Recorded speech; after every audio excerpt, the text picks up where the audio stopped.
ভাত খাওয়াইয়া আদর যত্ন করিয়া এক ছেলেকে মারিয়া লাইছে। এক মায়ের বাপের বুক খালি করে দিছে। ছাত্রলীগ এখনো আছে এই দেশে, তোদের বিচার হবে, তোদেরও ফাঁসি হবে। শুধু ধৈর্য ধর। তোরা কিভাবে পারলি এভাবে ছেলেটাকে মারতে? কি এমন অন্যায় করছে? যদি সে চুরি করেও থাকে, এটা তো বড় কোনো অপরাধ না। দেশের মধ্যে এমপি, মন্ত্রী, তারপরে পাতি নেতা, তেনাচোত্তা, খয়রাতি, টোকাই, দুর্নীতিবাজ, চোর, দালাল, দান্দাবাজ, বাটপার, চিটার, দেশটারে যে খাইতে খাইতে খাইতে একবারে ঝোগা বানাই দিছে। তাদের কাউকে একজনকে মারতি, তাহলেও মনটাকে সান্ত্বনা দিতে পারতাম, ভালো লাগতো, আলহামদুলিল্লাহ বলতে পারতাম। এটা কি করলি? একটা অসহায় নির্বোধ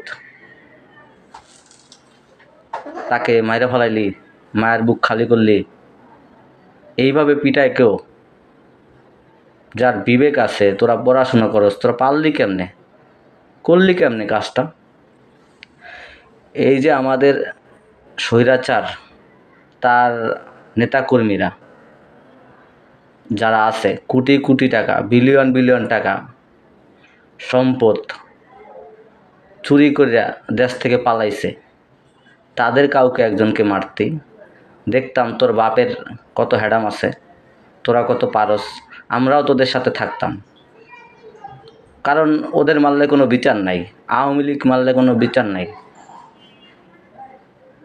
এত এত এত অবৈধ সম্পদ, কোটি কোটি টাকা, বিলিয়ন বিলিয়ন টাকা ওরা নিয়ে ভাগ্যে গেছে গা।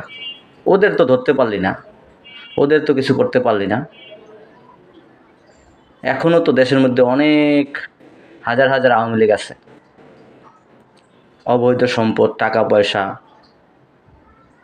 এগুলা নিয়ে তারা বইয়ে আছে। পারলে তাদেরকে গিয়ে মাইরা ফালা।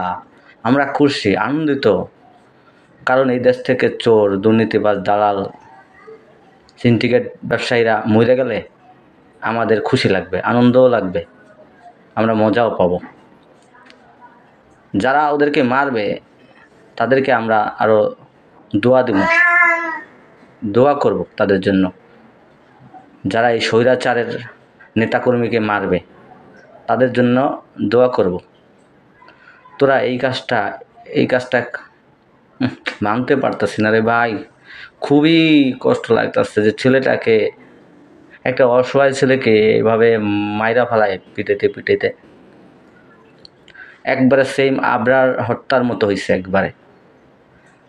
তোদের ছাত্রলীগ, তোদের বিচার, তোদের ঘর থেকে টাইন না তোদের বিচার করব। একটু ধৈর্য ধর, শুধু সময়ের অপেক্ষা। তোদেরকে আর ওই গোপালগঞ্জে লাগলে আর একবার যুদ্ধ করব, তারপরে এই দেশ স্বাধীন করে ছাড়ব।